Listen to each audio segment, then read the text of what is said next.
The best thing in the world is ideas. None of us do anything without an idea. Even if it's you look in the cupboard and there's no coffee, you get an idea to go to the store and get some coffee.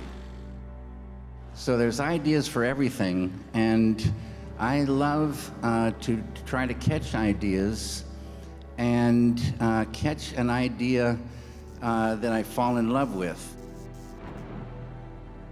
And then I know exactly what to do. Stay true to that idea, translate it to one medium or another. You know, just realize the ideas that you fall in love with.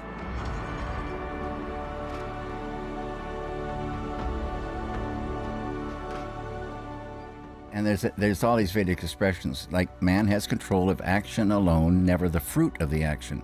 So I take that as meaning you do what you believe in, you're translating those ideas, and when they're finished, you say, okay, it's done, and you don't know how it will go in the world. It's just the fantastic thrill of making them and getting them to feel correct based on the idea. And it's just a fantastic thing. Many of the ideas that come are conjured by our world. And we all know that there's many mysteries, and I always say that human beings are like detectives. We want to know what's going on and what the truth of the thing is.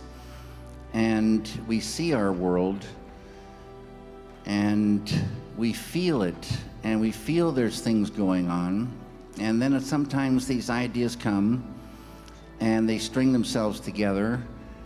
The filmmaker has to understand the thing for himself or herself, but when things get abstract or a little bit abstract, there's room for many interpretations, and each person should be able to make up his or her mind to feel what the things mean.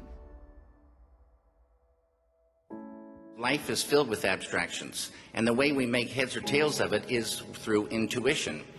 And so people get used to film that pretty much explains itself 100%, and they kind of turn off that beautiful thing of intuition when they're looking at a film that has some abstractions.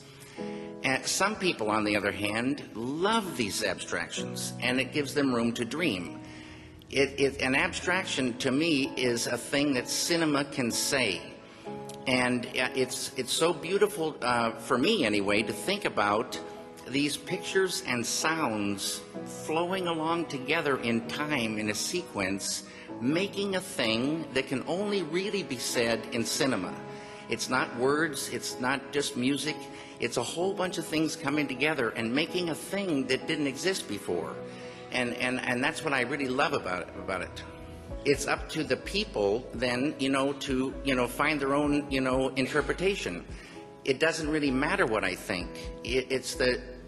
Every screening, no matter what, even all the frames of the film are exactly the same, but there's no two screenings that are exactly the same.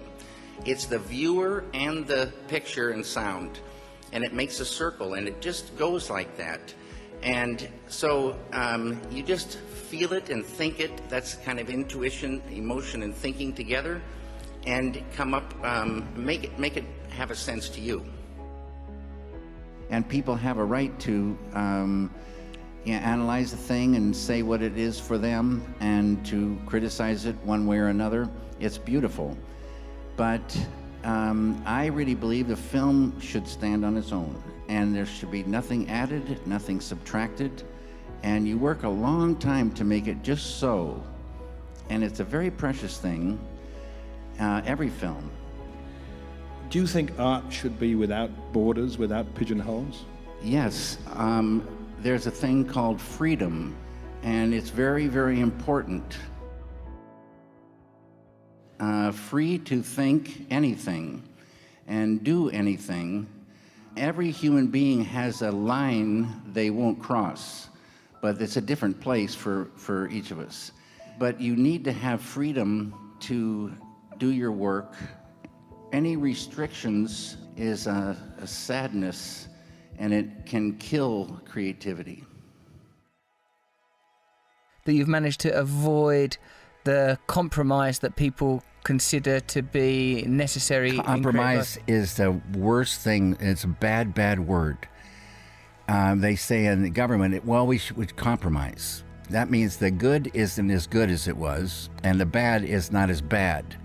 So I think in a perfect world, in a world at peace, there wouldn't be any compromise. You can't work without, freedom. And freedom doesn't mean that you don't listen to some suggestions, but you don't have to take the suggestion. You can listen, and I say never turn down a good idea, but never take a bad idea. There's frustration along the way if it's not the idea and it's not right, or things aren't, the money in there, or this is happening. But there's another expression, keep your eye on the donut and not on the hole. So just keep concentrating on, from the television screen in your mind or the big screen in your mind or whatever it is, get those things, every detail of that as good as you can get in front of you to get on the film or in the painting or whatever. I always say every medium talks to you. And a lot of the mediums, even cinema, is a little bit action and reaction. For instance, in a rehearsal, you watch a rehearsal and then you react to that. And if it's not exactly right based on the idea, you go talk to the actors. And you talk to them with words so that they understand a certain thing, and then you rehearse again.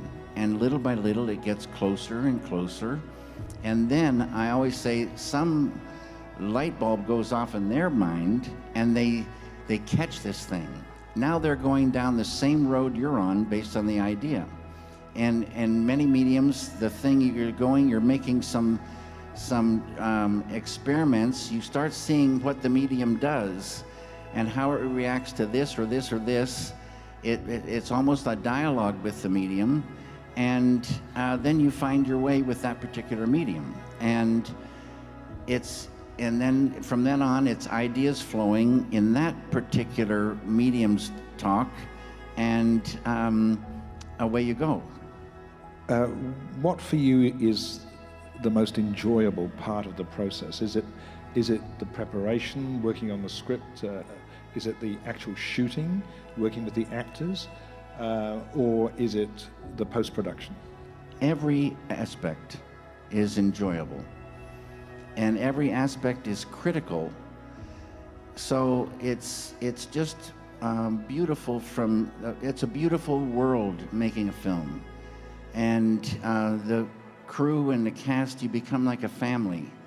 It's very, very beautiful. And as I say, every element is so important, is critical to the whole. So you work until each thing feels correct. And then you have a chance of the whole working.